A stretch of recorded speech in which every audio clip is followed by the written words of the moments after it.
श्री स्वामी समर्थ. जय जय स्वामी समर्थ. स्वामींचं नाव घेऊन मी आजच्या ह्या नवीन व्हिडिओला सुरुवात करते. यंदा 11 जुलै वार शनिवार आणि या दिवशी आली आहे भागवत एकादशी. भागवत एकादशी हे व्रत भगवान विष्णूंना समर्पित असून हे व्रत केल्याने 88,000 ब्राह्मणांना भोजन करण्या इतकं पुण्य प्राप्त होतं. म्हणून या दिवशी अनेक जण व्रत करून भगवान विष्णूंची पूजा करतात.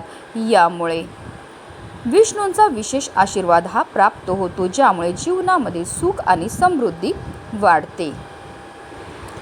आज 10 जुलैला आहे योगिनी स्मार्त एकादशी आणि उद्या 11 जुलैला भागवत एकादशीचं व्रत हे केलं जाणार आहे.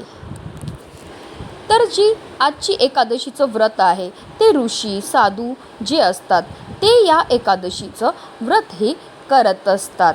पण आपल्यासारखे सर्वसामान्य माणसं जे सांसारिक माणसं आहेत अशा व्यक्तींनी या दिवशी व्रत करू नये. भागवत एकादशीचं व्रत आपल्याला करायचं आहे. म्हणून आपल्याला सर्वांना उद्या 11 जुलैला भागवत एकादशीचं व्रत हे करायचं आहे. 12 जुलैला म्हणजेच रविवारी पारण वेळेमध्ये आपल्याला व्रत हे सोडायचं आहे. भागवत एकादशीचं व्रत हे त्याग, तपस्या आणि भक्तिरूपी पवित्रता साधण्यासाठी अतिशय महत्त्वाचं मानलं जातं. या दिवशी श्रीहरी विष्णूंच्या भजनाने व उपासनेने भक्तांच्या जीवनातील सर्व विघ्न दूर होतात.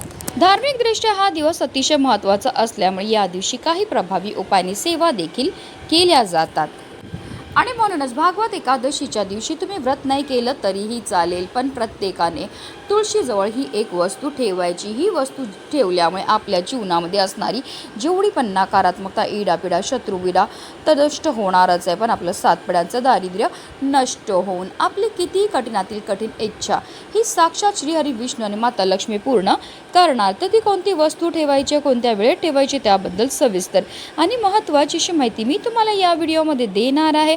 तर व्हिडिओ पूर्ण पहा. आणि जर तुम्ही माझ्या चॅनलवर नवीन असतील तर चॅनलला सबस्क्राईब करा आणि शेजारी बेल आयकॉनसुद्धा प्रेस करा, जेणेकरून तुम्हाला माझ्या नवनवीन व्हिडिओचं नोटिफिकेशन हे मिळत राहील आणि तुम्ही एक पण व्हिडिओ मिस करणार नाही. आणि कमेंटमध्ये ओम नमो भगवते वासुदेवाय नमः लिहायला विसरू नका. भागवत एकादशीच्या दिवशी आपल्याला सकाळी ब्रह्ममुहूर्तावर उठायचं आणि अंथरुणामध्येच आपल्याला श्रीहरी विष्णू आणि माता लक्ष्मीचं स्मरण करायचं आणि दिवसाला सुरुवातही करायची. आंघोळीच्या पाण्यामध्ये आवर्जून आपल्याला गंगाजल आणि चिमूटभर हळद टाकून स्नान करायची आहे. त्यानंतर आपल्याला जर शक्य असेल तर या दिवशी पिवळ्या रंगाचे वस्त्र हे परिधान करायचे आहेत. त्यानंतर आपल्याला सर्वप्रथम देवघरामध्ये दिवा हा प्रज्वलित करून घ्यायचा आहे. कारण कोणतीही सेवा किंवा कोणताही उपाय जर आपण अग्नीच्या साक्षीने केला तर त्यामध्ये आपल्याला निश्चित सफलताही प्राप्त होत असते. त्यानंतर आपल्याला सूर्यदेवांना जल हे अर्पण करायचं. जल अर्पण करताना आपल्याला ओम सूर्यदेवाय नमः, ओम आदित्याय नमः या मंत्राचा जप हा करायचा. त्यानंतर आपल्याला सर्वप्रथम विधीपूर्वक देवपूजा ही करून घ्यायची आहे. श्रीहरी विष्णू माता लक्ष्मीला आपल्याला पूजा करून घ्यायची आहे. तर श्रीहरी विष्णूंची तुमच्याकडे मूर्ती असेल तर आपल्याला त्यांना जलाभिषेक किंवा पंचामृताने अभिषेक हा करून घ्यायचे. स्वच्छ पुसून पुन्हा त्यांच्या स्थानावर त्यांना ठेवून घ्यायचं आहे. त्यानंतर पिवळी फुलं, पिवळी फळं अर्पण करून घ्यायची आहेत. तसेच तुमच्याकडे माता लक्ष्मीची मूर्ती असेल तर त्यांनासुद्धा आपल्याला अभिषेक हा करून घ्यायचा. स्वच्छ पुसून त्यांच्या स्थानावर ठेवायचं आहे. माता लक्ष्मीला आपल्याला हळद, कुंकू, अक्षदा, लाल फुल अर्पण करून घ्यायचं आहे. तसेच श्रीहरी विष्णूंना आपल्याला पंचामृताचा नैवेद्य अर्पण करायचं. नैवेद्य अर्पण करताना त्यावर आवर्जून आपल्याला तुळशीचं पत्र ठेवायचं आहे. कारण जर तुळशीचं पत्र ठेवलं नाही तर तो नैवेद्य जो आहे तो श्रीहरी विष्णू ग्रहण करत नाही. तसेच आवर्जून आपल्याला श्रीहरी विष्णूंना एक तुळशीचं पत्र अर्पण करायचं. पत्र अर्पण करताना आवर्जून आपल्याला आपल्या मनातली इच्छाही व्यक्त करायचं. असं केल्यामुळे आपली कितीही कठीणातली कठीण इच्छाही पूर्ण होते. पूजा करून झाल्यानंतर आपल्याला ओम नमो भगवते वासुदेवाय या मंत्राचा जप हा करायचा आहे. किंवा अगदी आपण विष्णू सहस्रनामाचं पठण किंवा श्रवणसुद्धा करू शकतात. त्यानंतर आपल्याला एकादशीच्या व्रतकथेचं पठण किंवा श्रवण करून घ्यायचं आहे. शेवटी आपल्याला भगवान विष्णूंची आरती करायची आणि पूजेची सांगता करायची. आपल्याकडनं झालेल्या कळत नकळत चुकांची आपल्याला क्षमायाचनाही करून घ्यायची आहे. एकादशीच्या सूर्योदयापासून ते द्वादशीच्या सूर्योदयापर्यंत आपल्याला व्रत हे करायचं आहे. आपल्याला रात्री विष्णू सहस्त्रनामाचं पठण श्रवण करायचं आहे, जागरण करायचं आहे आणि पारण वेळामध्ये आपल्याला स्नान करून विष्णूंची पूजा करायची. त्यानंतर गरजू व्यक्तींना किंवा ब्राह्मणांना आपल्याला अन्न, पाणी, छत्री आणि उपयुक्त वस्तूंचं दान करायचं आणि त्यानंतर आपल्याला व्रत हे सोडायचं. अशा रीतीने आपल्याला पूजा ही करून घ्यायची आहे. धूप दीप अगरबत्ती लावून आपल्याला वातावरण प्रसन्न करून घ्यायचं आणि त्यानंतर आपल्याला हा उपाय जो आहे तो करायचा आहे. शक्य असेल तर हा उपाय आपल्याला सकाळी जेवढा लवकर करता येईल तेवढा करायचा आहे. ब्रह्ममुहूर्तापासून 9:30 वाजेपर्यंत सुद्धा हा उपाय तुम्ही करण्याचा प्रयत्न हा करायचा. जर सकाळी करणं हा उपाय शक्य नसेल तर तुम्ही अगदी संध्याकाळी सुद्धा हा उपाय जो आहे तो करू शकतात. संध्याकाळी माता लक्ष्मीच्या आगमनाच्या वेळेस हा उपाय केला तरीही चालणार आहे. म्हणजे तुम्ही संध्याकाळी 7:30 वाजल्यापासून 9:30 वाजेपर्यंत सुद्धा हा उपाय जो आहे तो करू शकतात. हिंदू धर्मामध्ये तुळशीला अत्यंत पवित्र आणि पूजनीय मानलं जातं. तुळस म्हणजे साक्षात माता लक्ष्मीचं स्वरूप आणि श्रीहरी विष्णूंना सर्वात जास्त प्रिय ती म्हणजे तुळस. म्हणूनच तुळशीला लक्ष्मीप्रिया, विष्णुकांता असे सुद्धा म्हटले जाते. तर हा उपाय करण्याकरता आपल्याला एक मातीची पंती घ्यायची आहे.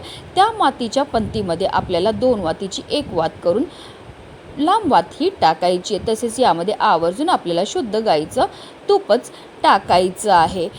आता काही कारणास्तव जर तुमच्याकडे शुद्ध गाईचं तूप नसेल तर तुम्ही यामध्ये जे रोजच्या देवपूजेमध्ये तेल टाकतात ते टाका आणि त्यामध्ये तुम्हाला चिमूटभर हळद ही टाकायची. अशा रीतीने आपल्याला दिवा हा तयार करून घ्यायचा आहे. आता हा दिवा जो आपण तयार केलेला आहे तो प्रज्वलित करायचा आहे.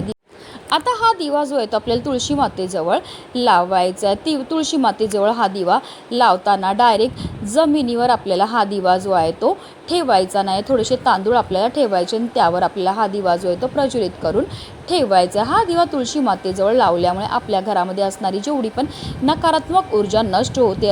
अखंड माता लक्ष्मीचं आगमन हे होत असतं. लक्ष्मीच्या कृपेने आपल्या घरामध्ये असणारे जे दारिद्र्य, गरिबी आहे ती दूर होते. जेव्हा तुम्ही तुळशीजवळ हा दिवा लावतो त्या दिव्याखाली थोडेसे अखंड तांदूळ ठेवतो. त्यामुळे शास्त्रानुसार असं म्हटलं जातं की अक्षदा संपत्ती आणि समृद्धीचे प्रतीक मानले जाते. यामुळे या उपायामुळे आपल्या घरामध्ये असणारी जी आर्थिक अडथळे आहेत ते दूर होतात आणि उत्पन्नाचे नवीन स्रोत निर्माण होतात. प्रगतीचे मार्ग खुले होतात. म्हणून दिव्याखाली आवर्जून आपल्याला तांदूळ हे ठेवायची आहे. त्यानंतर आपल्याला एक धागा घ्यायचा आहे.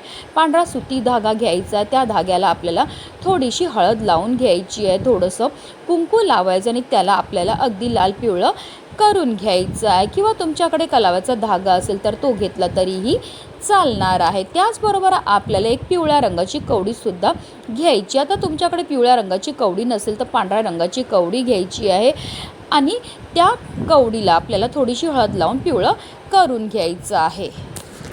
आता ही जी कवडी आहे ती आपल्याला तुळशी मातेजवळ घेऊन जायचं. आपल्याला तुळशी मातेला हळद, कुंकू, अक्षदा अर्पण करून घ्यायच्यात. पण एकादशीच्या दिवशी तुळशीला स्पर्श केला जात नाही. तिची जी पण आपल्याला पूजा किंवा सेवा करायची ती आपल्याला दुरूनच करायचे. कारण एकादशीच्या दिवशी माता लक्ष्मीचं निर्जला व्रत असते आणि जर कळत नकळत आपल्याकडनं तुळशीला स्पर्श गेला, तिला जलार्पण केलं गेलं किंवा तिचं पत्र तोडले गेले तर त्यामुळे माता लक्ष्मीचं निर्जला व्रत हे मोडलं जातं आणि त्याचे जे दोष आहेत ते आपल्याला भोगावे लागतात. म्हणून आपल्याला जी पण सेवा किंवा उपाय करायचे ते दुरूनच करायचे आहेत. आता जो आपण धागा तयार केलेला आहे किंवा तुमच्याकडे मोली धागा असेल त्याला तुम्हाला तुळशीच्या मातीमध्ये अगदी गोलाकारमध्ये आपल्याला बांधायचं आहे. की अगदी तुम्ही तुळशी वृंदावनला बांधला तरीही चालणार आहे. आणि जी कवडी आपण घेतलेली आहे ती आपल्याला आपल्या उजव्या हातामध्ये घ्यायची आणि त्यानंतर आपल्याला 21 वेळा ओम नमो भगवते वासुदेवाय या मंत्राचा जप करायचा आहे. आणि त्यानंतर तुळशी वृंदावनमध्ये जी माती असते त्या मातीमध्ये आपल्याला ही जी कवडी आहे ती पुरून टाकायची आहे. पुरताना काळजी एवढी घ्यायची आहे की तुळशीला आपल्याला स्पर्श झाला नाही पाहिजे. त्यानंतर आपल्याला तुळशीभोवती 11 प्रदक्षिणा मारायच्यात. प्रदक्षिणा मारताना निरंतर आपल्याला ओम नमो भगवते वासुदेवाय नमः या मंत्राचा जप हा करायचा. किंवा तुम्ही अगदी महाप्रसादजन्मी सर्व सौभाग्यवर्धिनी या मंत्राचा जप केला तरीही चालणार आहे. यामुळे आपल्या मनातील प्रत्येक इच्छा ही लवकर पूर्ण होते. असे म्हटले जाते की ही सगळी तुम्ही पूजा करून झाल्यानंतर कपाळावर तुळशीच्या वृंदावनमध्ये असणारी जी माती आहे तिने आपल्या कपाळात टिळा हा लावायचा. एकादशीच्या दिवशी पूजा संपन्न झाल्यानंतर आवर्जून तुळशीच्या कुंडीतील थोडीशी माती आपल्याला कपाळावर तसेच गळ्यावर लावून घ्यायची आहे. असा हा टिळा आपल्या गळ्यावर लावल्यामुळे आपल्याला ग्रहदोषापासून मुक्तता मिळते. समाजामध्ये आपला मान सन्मान वाढतो. मुलं हट्टीपणा करत असतील तर ते शांत होतील आणि मुलांची आध्यात्मिक प्रगती होईल. अभ्यासामध्ये लक्ष लागेल. मुलांमध्ये सुद्धा तुम्हाला चमत्कारिक बदल हे दिसू लागतील. आपल्याला तुळशीच्या मातीचा टिळा हा दररोज लावायचा आहे. आपण हा एकादशीच्या दिवशी पिवळ्या रंगाचा धागा अर्पण करतो. तसेच भगवान विष्णू, माता लक्ष्मी यांचं स्मरण करतो. तर त्यामुळे आपल्या व्यापारामध्ये, नोकरीमध्ये असणारी जी मंदी आहे ती दूर होते. तसेच घरामध्ये धन येण्याचे प्रबळ योग बनायला लागतात. अत्यंत प्रभावी असा हा उपाय आहे. म्हणूनच व्हिडिओ जास्तीत जास्त लोकांपर्यंत शेअर करा. श्री स्वामी.